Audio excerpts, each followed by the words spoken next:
The immediate reaction after watching the Lions game yesterday was, why does Dan Campbell go for it so much?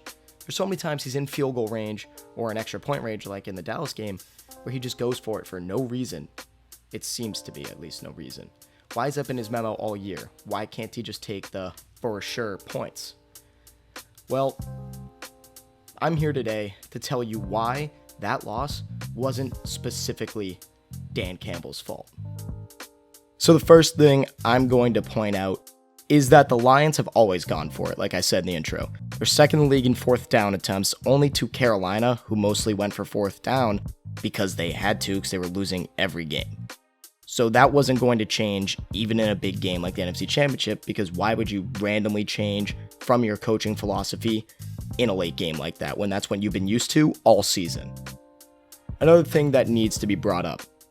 Everyone talks about, they always give up the gimme field goal. So the first one was kind of a gimme. It wasn't from that far, the one with the Josh Reynolds drop, which I'll get to later. But the second one, the one with the incomplete pass to Amon-Ra St. Brown, Michael Badgley, career 77.1% from 40 to 49 yards.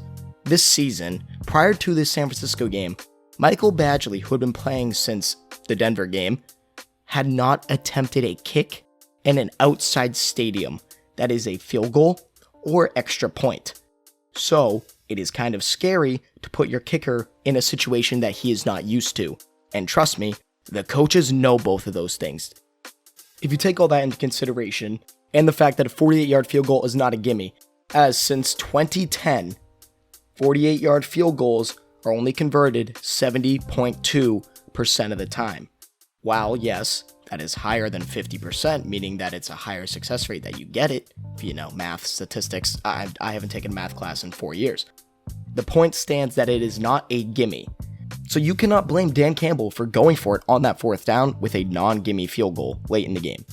Now, on that 4th and 3, I want to talk about it. The play will be on the screen. The 49ers just played perfect defense. The concept by Detroit was not bad at all. It was actually a pretty decent play call, but the 49ers had the best play to execute it.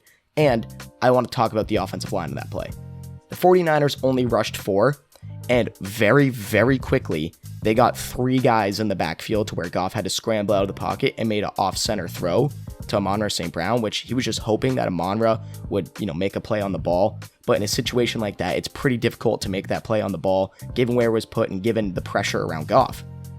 You can't have 3 guys get through the line that quickly with the game on the line. Now, the bad blocking wasn't the only miscue. There were also many times where hands were an issue. Let's start with Josh Reynolds. Drop on 4th down and 2 inside the 49ers 30. People want to blame Dan Campbell for going for it. Well, in reality, they had that in Josh Reynolds' hands, and he just dropped it. And then late in the 4th quarter, he drops a 3rd and 10 pass from their own 25, which was just in his hands and just could not corral it. And then there's Jameson Williams, which I do not blame as much as Josh Reynolds. Jameson Williams, on that same drive as the 4th down and 3 attempt with the 48-yard gimme field goal in quotes, they did a flea flicker pass straight down the field to Jameson Williams. You got by the 2 49ers defenders in the end zone, could not corral the over-the-shoulder pass because he couldn't really track the ball down. Now, if he had gotten his hands on it because it was right there to be able to be caught, that's a touchdown, changes momentum of the game. They don't have to go for that 4th down and 3 later in the drive. But James Williams just could not figure that pass out. And then Jahmyr Gibbs fumbled on 1st and 10 from their own 25. And that fumble allowed the 49ers to score 14 points in 2 minutes and 18 seconds, which you cannot have happen as a team. And nothing that doesn't get talked about enough is how bad the defense played in that second half. I want to talk about a 4-play sequence, but in reality, only 2 of the plays. We saw off with that Brandon Aiyuk catch from the dropped interception by Kindle Vildor, someone I've honestly never heard of before. First off, he just dropped that pick, and it just led to Aiyuk, a great receiver, being able to track the ball down, get them down to the 2-yard line. But keep in mind, the defense did get them to 3rd and goal. On that 3rd and goal, though, they ran man coverage with Cameron Sutton, who has been a disappointment all season, paid $11 million a year for 3 years to be the 115th ranked corner in the league, so he's already a disappointment. Match him up on their best receiver. He runs an easy slant. CJ Gardner-Johnson, who has also been a disappointment in his 1-year prove-it deal, could not get over there quick enough. Brock Purdy fits it in the tight window to Brandon Aiyuk for the touchdown. Now, first off, it's on Sutton for not being able to, guard his man, while Brandon Aiyuk is a top 10 route runner in the league. Maybe you don't call man coverage and have Cameron Sutton on Brandon Aiyuk. Maybe have him on Deebo Samuel. While a great receiver, he is more of a gadget player in all honesty. But CJ Gardner-Johnson did have the chance to make a play on that ball, and they also could have called zone coverage. So there's a lot of things that could have changed with that play specifically.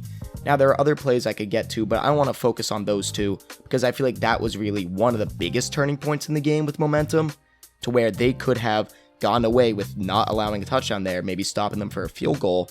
But Cam Sutton and CJ Gardner-Johnson just could not get the job done when the Lions needed it most on that 3rd down and goal. Now, I've said all of this, but I will admit Dan Campbell still doesn't go blameless. On that 3rd down run for -2 yards with 1:05 left, first off, it's on you and Ben Johnson to not call a run play in that situation. Yes, you have the best goal line back in the league in David Montgomery, but with 1:05 left with all 3 of your timeouts, you cannot call a run play down 10. Because if you call that run play, you need to have a second play called in that huddle to immediately get on the ball, and especially after you lose 2 yards on it, you need to have a second play in the huddle, immediately get on the ball, and throw the ball. But in reality, you should be throwing it on that 3rd down, because there's just no time to waste.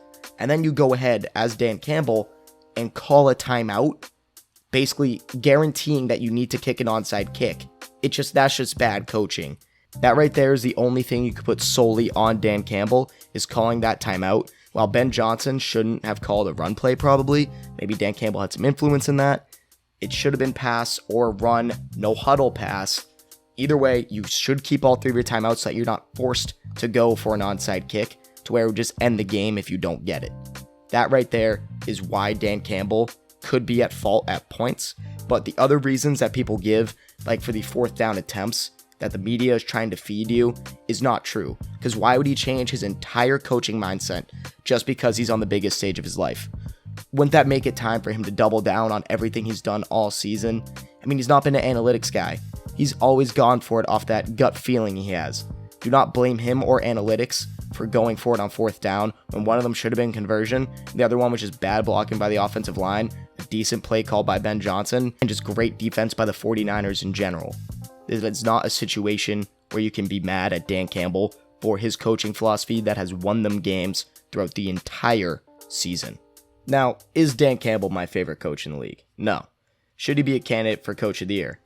I don't think so, because everyone knew the Lions would be good, and people like Sean McVay, Matt LaFleur, and Shane Steichen aren't even candidates, and I would say they outcoached Dan Campbell this year. But this video is just to take blame off of a guy who doesn't deserve everything that has been coming his way. And with all that being said, that is for me, guys. Thank you for tuning into Fanatic Sports. If you finished the video, come on, just give it a like and subscribe to the channel. All support is very much appreciated, helps me out more than you know. Also, make sure you follow me on Instagram at FanaticSports25, and on TikTok, where I'm most active, at Fanatic Sports, and Twitter at Fanatic Sports as well. This is Joe of Fanatic Sports, signing off.